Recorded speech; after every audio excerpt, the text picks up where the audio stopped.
What's up, guys? Today it's another edition of the Powerlifting for the People podcast. I'm Coach Gaglione. I'm your host. If this is your first time stopping by, I'm Coach Gaglione. I've been involved with powerlifting and strength coaching for over 13 years. This podcast just kind of try to give you guys some insight on all things strength training. And our kind of goal for this podcast is kind of to build a stronger community, one episode at a time. So today we're talking about an interesting topic, and we've kind of touched on this before, but I think it's worth mentioning just from some things that some messages I received and some different comments and stuff. And today I want to talk about the role of a coach, and specifically talk about what a coach should be doing. A big kind of thing that we'll kind of touch on as well is who quote unquote kind of gets credit. This is kind of something that gets thrown around a lot. I don't know if it gets thrown around as much in powerlifting as it does in bodybuilding in different circles, or sports performance. But it's kind of just an interesting discussion, and I just want to kind of share my take on this. I think that both athletes and trainers and prospective coaches and people kind of learning to be coach will get a lot out of this episode. And I hope that you guys find the information useful. So anyways, one of the things, if you've ever kind of been to one of our seminars, we always like to use kind of the analogy of kind of driving in a car. And we always say, driving, if you start driving in a car without a destination, that's kind of like training without a goal. So training without a goal is like driving without a destination. So when it comes to the athlete, I want to kind of use some analogies here, and then we'll kind of expand them a little bit. Your goal, or whatever the athlete wants to achieve, so maybe the athlete wants to get stronger, maybe they have hopefully they have a more specific goal, but maybe they have a meet in mind they want to do, maybe they want to get into powerlifting, maybe they want to lose body fat, but they're at point A and they need to get to point B. So maybe they've never touched a barbell, they want to get ready for a meet. Maybe they're at a 400-pound squat, they want to achieve a 500-pound squat. Maybe they're at 40% body fat, they want to get to 30% body fat. There's all these different goals, and they're whatever, it's one of the coach's jobs to assess the athlete and see where they're at, and get an honest assessment of kind of figuring out like where they are right now. So where is their location, and then we can start to figure out where they want to be and where they want to go. So figuring out the destination, figuring out like kind of the end point is important. And obviously, we talk about this a lot. The goal is a lot of times these things are very arbitrary, but it's just a means of making progress. So the actual destination in terms of the goal itself, the target is not important, but just having a target is important. So for example, I'll use myself as an example. I have a goal of squatting 850 pounds. It's a little bit lofty, I will admit that, but it's a challenge and it's a target for me to shoot for. Now, if I fall a little short and I end up squatting 800, truth be told, I'll still be pretty darn happy with that. But sometimes we kind of overshoot, we intentionally overshoot a little bit where we want to go, and if we kind of end up falling a little short, there's the old saying, if you kind of shoot for the stars, you end up on the moon, that's not so bad. So depending on the psychology of the athlete, you may need to set smaller, quote-unquote, hurdles for them and kind of build on those successes. For some athletes that are a little bit more driven and a little bit more, like I would say, quote-unquote, mentally tough, or maybe they kind of rise up under pressure.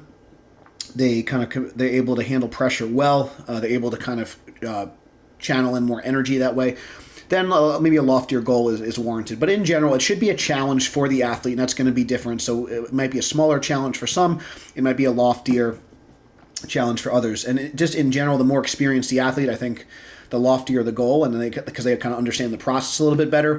If the athlete's a little bit newer, maybe they're less mature, I think setting probably smaller, more modest goals and just kind of achieving them and more short-term goals, so they can kind of build on success. Especially if they don't have an athletic background and they haven't really learned to deal with failure. So that's just something to consider when figuring out your goal.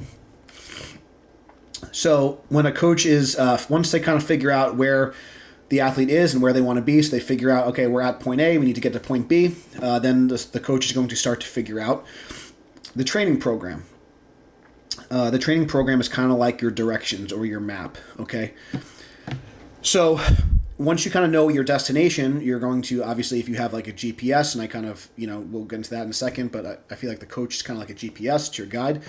Once you kind of have your destination, you got to figure out how you're going to get there. And there's obviously, if you've ever used an app like Waze or Google Maps or any of these things, what's cool about a lot of these apps and these navigation systems is that they can potentially reroute. You can find other routes. You don't have to take, oftentimes, not all the time, obviously, there's multiple routes to get to the similar destination. Some routes may have more traffic. Some routes might have more roadblocks. Some routes may be a straight shot. Some routes may be quicker. Some routes may be smoother. Some routes might have more twists and turns. So it's up to kind of the coach and the athlete to kind of work together to figure out what's the best path, what's the best directions to get to their destination. Do you want to take your time? Do you want to have a lot of pit stops along the way? Do you want to have or do you want to try to get there in a little bit more aggressive manner, and maybe take some chances? Maybe it's more of a dangerous road. Maybe there's more potholes. Maybe there's some different things that are going to potentially impede your have more risks along the way. So, as you know, like I said, some of these things can be unexpected. So, one of my mentors and good colleague, Joe DeFranco, says, write your training programs in pencil, not pen. And I think same kind of thing. If you have directions to get, obviously, there's a lot of times. Sometimes you gotta reroute. You can't get flustered, and you gotta maybe take a different way. Especially if you live in New York and traffic can happen with a snap of a finger. So you got to be ready to reroute. You got to be ready to be flexible with your plan, and that's totally okay. And sometimes, as you know, with the GPS, it will kind of adjust the time. Sometimes you'll get there a little bit quicker than expected. Sometimes you'll get there a little bit later than expected. That's probably more common than not. But in general, you have a general idea of how long it's going to take. So maybe maybe you set out a plan for 12 or 16 weeks, and maybe it ends up taking you a little bit longer to reach your goal, or maybe something happens, you get sick. Maybe you need to kind of extend the plan a little bit further out. Now, if you have a meet coming up or something like that, you may not have that luxury to kind of extend the plan, but obviously you can kind of tweak things and adjust as needed. So the next kind of piece to the puzzle is the coach itself. So the coach is kind of like your GPS. The coach is like your guide. As the coach is going to kind of give you directions, and as the coach starts to see some roadblocks in your training, maybe some roadblocks in your training might be sleep. Maybe some roadblocks might be proper nutrition. Maybe roadblocks might be I just had some clients that were getting married, or I should say one client, and the other is my friend. But so if you're familiar with Maggie at Ironstone Barbell, she just got married, so congrats to her and Sam. And we had to adjust her training a lot. She had a lot of outside life stresses. Even though it was a lot of positive life stress, it was a lot of life stress. So we modified her plan quite a bit, and now we're going to start to ramp up that her wedding is over, and she's kind of past that. And then she can start to focus on her training a little bit more. So as things happen, maybe you have a child, maybe you have a change in your career, maybe you got fired from your job. There's a lot of things that could happen. So you need to kind of adjust the volume, the intensity, and the frequency, and the plan as needed. And that's kind of the coach's job. As the coach starts to see these roadblocks come into play, a good coach, a good athlete is going to communicate with their coach, and the coach will make the necessary adjustments to that. Sometimes you may completely abandon your destination, and maybe you pick a different destination, and then you got to make a different plan completely. And that happens sometimes if you have to, pull out from a meet, for example, due to an injury or due to just the plan just really not going your way. So a good coach is going to adjust the plan based on these roadblocks and based on these things. So it's kind of guiding you along the way. So obviously the biggest difference between a coach and a programmer is, and this is a lot of times people say that they get online coaching, but in truth, they're really just getting online programming. Someone who does your programming is just going to hand you your program, and they're probably not going to make any adjustments. There's going to be very little communication. And this could be in part due to the coach or the athlete or a combination. So it's really important that the athlete communicates to the coach how they're doing, how they're feeling, how things went, Are they consistently logging their numbers? Are they sending videos to the coach? The more information you can give the coach, the better. So how is your sleep? How is your nutrition? How is your outside life stress? So these are kind of like probably the most important things. So I'd say your sleep, hydration, nutrition, stress, and then obviously the training itself. And then be as specific as possible. If you use things like RP, like rated perceived exertion, or reps in reserve, you could say this felt, like I had 2 reps in the tank. This felt really fast. This felt really good. I didn't really feel good on this day. Whatever. The more information you can give, the more detailed descriptions you can give. If you kind of just give a video, I don't know how you felt, or if I don't know what the weight is on the bar, or what the workout was, or what the sets and reps were. It's just the less information, the coach is not going to be able to make as good of adjustments or give you as good feedback. So that communication is key between the athlete and the coach. So the coach can only do so much. At the end of the day, the athlete is the master of their fate. If you know that whole thing, the captain of your soul, the master of your fate, all that good stuff. So you're in control of your own destiny.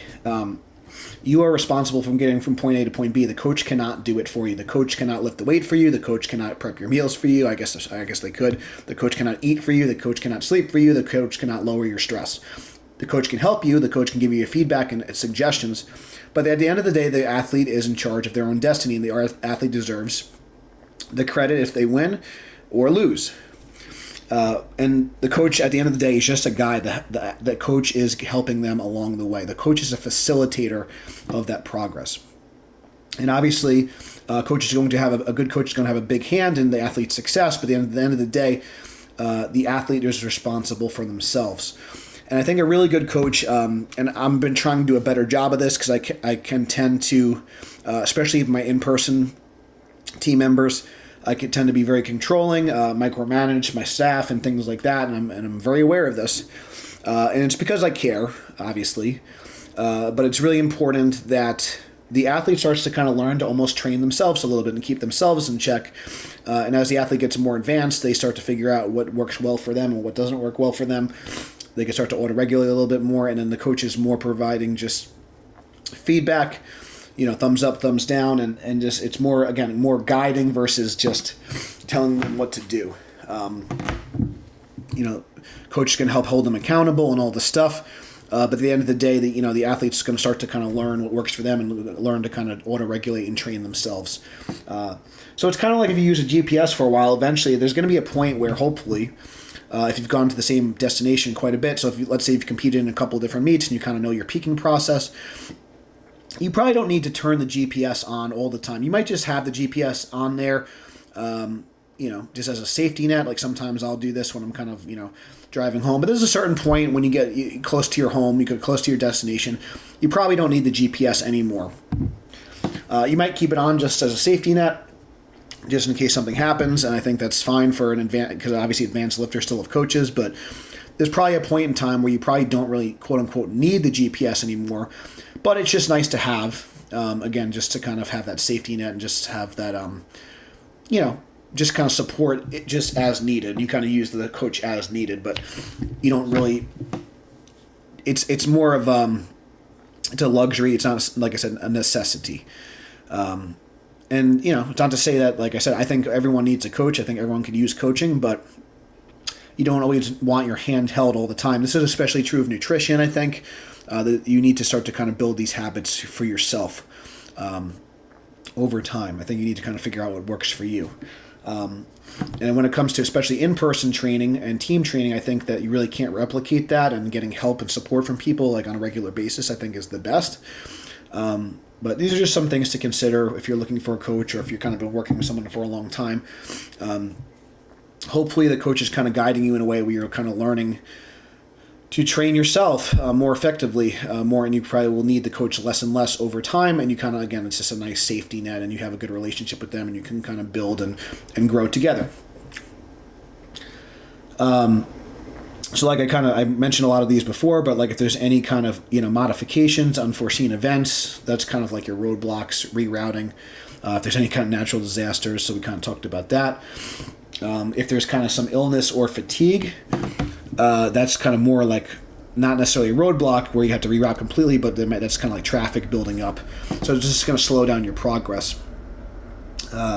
So there's a difference between some kind of crazy event happening where you have to kind of abandon your training altogether versus kind of like an illness or fatigue built up where that's just going to slow you down, where you may still take the same path but just a little bit slower. So those are some kind of good things to kind of to consider. So like I mentioned before, at the end of the day, the driver is responsible for getting to the destination, just as the athlete is responsible for getting themselves to the goal. The coach can't do it for you. The coach is not going to be able to just kind of quote unquote hold your hand the whole time. The coach can guide you, but at the end of the day, the athlete does the work, and I believe the athlete deserves the credit. And a lot of times, and again, this is not always, when it comes to, like, let's say driving or something like that, if you have a bicycle, if you're riding on a bicycle versus walking versus if you have a sports car or if you have an airplane, obviously an airplane is going to get to the destination faster than walking on foot. And some of us, when it comes to training, some of us are just have a faster or a higher starting point.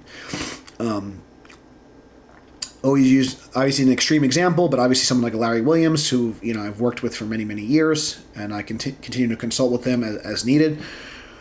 Larry has a lot of gifts that a lot of people don't have, and he's, even on his worst day, he's going to be better than most. And I could train my whole life, and I could, theoretically put pause on Larry's progress, and I'm never going to be as strong as Larry Wheels, and that's okay.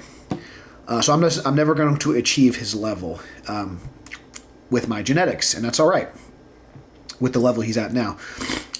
But I could get to a really cool destination for me, and I think it's important that we kind of quote unquote stay in our lane and run an our race. So I think it's important that a coach is only going to be able to be doing so much, and I don't think it's really worth thinking about like what your genetic potential is, because that's something that's out of our control. We should focus on the things that we can control. Which is like our sleep, our recovery, our nutrition. These are things that like people really overlook. The training program and the training process is just one piece of the puzzle. So I think a really good coach is going to communicate with you guys on all these factors. And obviously nutrition coaching might be a separate service for some people. I know it is for us, but on a case-by-case basis. These are just conversations that I like to have, especially when progress is stalling. And oftentimes there's higher stress levels, there's lack of nutrition, there's illness, there's fatigue built up, there's stress outside of the gym, there's maybe lack of sleep. So as you improve those factors, what will end up happening is the training starts to get better. And the last thing, and this is more for just the coaches, I think this is important. I learned this from Tony Robbins, and I think it's just worth mentioning for anyone that wants to coach and anyone that is looking to get into coaching. There's a big difference between coming from a place of significance versus coming from a place of contribution. And contribution is a much higher human need, according to Tony Robbins. And if you're not familiar with Tony Robbins, he's just like a great, like, kind of quote unquote like self-help motivational speaker. But basically, And I've been there, so and I fall into this trap from time to time. So I'm not perfect. So, just for context, especially when I was younger, and this is I'd say very true a lot of times for not just younger coaches, but I guess it could be anyone. But I think a lot of times it's more younger, inexperienced, kind of less confident. Usually it's a lack of confidence for this, but.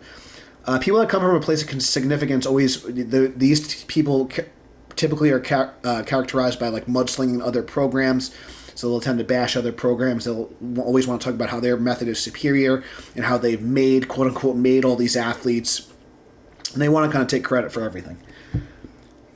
And I don't think that's a really good way to think about it. For me, I like to say that we've had a hand. So I'll kind of use some of our numbers. We've had a hand. Our method in our program has had a hand, as well as our staff and our members, because everyone has their part. There's a lot more people than just me involved in the success of our athletes. That's for sure. I'm very grateful for our staff and our team because everyone helps each other. It's not just me. I'm grateful to be the leader. I'm grateful to be, the owner of our company, but there's a lot of hands that play a role in the success of our athletes. We've helped over 70 lifters become nationally ranked in their weight class and division. And when we say nationally ranked, that's at least in the top 50, according to either Powerlifting Watch or Open Powerlifting. I think at this time, we've helped 5 athletes become ranked all time in the top. So that's when we say ranked in all time, that's the top 20 in the world in their weight class or division. And obviously, someone like Larry Williams has broken multiple all-time world records under our program and coaching guidance. And all those athletes deserve all the credit because they did the work. But it's very cool that our method has helped that many people achieve what I would consider a high level of success for them. And different athletes had different starting points, and a lot of those athletes were homegrown, which is really cool. Some were with our remote program, and a good portion were in our in-person team. Since we've been keeping track since about 2012, when our powerlifting team kind of formed, and we've been in business since 2011. So really cool stuff. But for me, it's like I said, when it comes to contribution, it's about kind of contributing to society, building a stronger community, getting more people involved in the sport, having longevity for these athletes. I don't care. I don't need to get credit from someone like Larry. I don't need to get credit all the time from all these people. We communicate on a regular basis. We have a good relationship with a lot of these athletes, that are current members and people that I currently consult with. I don't need to get a shout out or a tag or whatever every single time they do a lift. That's not why I do this. It's nice to receive some recognition, but it's more important that the athlete is getting the success and the athlete's doing well. That's why I do this. I've always had the teacher in me, and for those that don't know, I was in the special education field for over 6 years. I coached middle school wrestling and football and high school football and wrestling and kiddie wrestling. I've worked with every level of athlete you could work, from kiddies up until collegiate, up until, like I said, all-time world record holders in powerlifting. And it's cool to have a hand in that. It is really cool. And it motivates me to keep going, and it motivates me to kind of, quote-unquote, lead the front. So I think a good coach is going to lead by example. I think the role of a coach is a guide at the end of the day. And a good coach is going to mentor. A good coach is going to educate, motivate, and help the athletes dominate. So that's what I think about a role of a coach. Thank you guys for listening. This was an important episode for me to get out there. Hope this information finds you well. And maybe it kind of helps differentiate if you are looking for programming, if you're actually looking for true coaching, whatever you're looking for. We do offer online coaching as well as in-person coaching. If you're interested, you can check out the links in the description. If you want to support the podcast, please give it a 5-star review. It helps other people find us. You can also support our program by buying a book or enlisting in some of our services. Every little bit helps. It helps spread the message of strength. So thank you guys so much for listening. And until next time, stay strong.